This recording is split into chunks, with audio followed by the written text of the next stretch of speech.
Bonjour et bienvenue chez DigiSchool, je suis Oriane, votre professeure d'économie. Nous allons nous intéresser aujourd'hui à l'utilité du produit intérieur brut.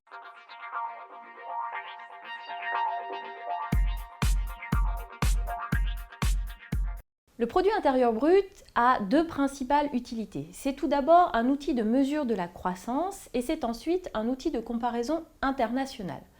Le PIB est tout d'abord un outil de mesure de la croissance. C'est un indicateur qui permet de mesurer le dynamisme économique d'un pays. On mesure la croissance grâce à l'augmentation du PIB entre deux périodes. Si ce résultat est positif, on parle de croissance. Si ce résultat est négatif, on parle de croissance négative. Alors, en règle générale, la croissance est toujours positive, même si parfois elle est faible. Mais dans quelques rares exceptions, on a une production qui va baisser d'un trimestre à un autre ou d'une année à un autre. On parle alors de croissance négative.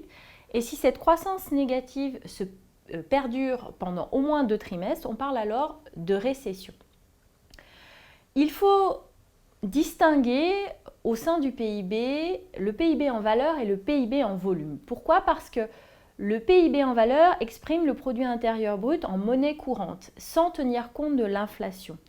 Or, si on veut pouvoir évaluer de manière claire la croissance, de manière sincère, il faut utiliser le PIB en volume, c'est-à-dire en monnaie constante. On va retirer l'effet prix sur la production et on va s'intéresser uniquement à l'augmentation de cette production.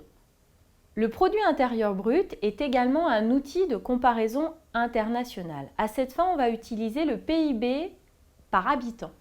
C'est-à-dire que l'on va chercher à savoir quelle est la richesse moyenne créée par chaque habitant d'un pays. Pourquoi est-ce qu'on utilise le PIB par habitant et pas le PIB tout simplement ? Parce que les populations des pays sont diverses. Donc il faut diviser la production par le nombre d'habitants pour avoir une moyenne et pour pouvoir comparer la richesse créée dans un pays par rapport à la richesse créée dans un autre. Il s'agit cependant uniquement d'une moyenne. Cet outil ne permet pas de mesurer les inégalités. J'espère que cette vidéo sur l'utilité du PIB vous aura été utile.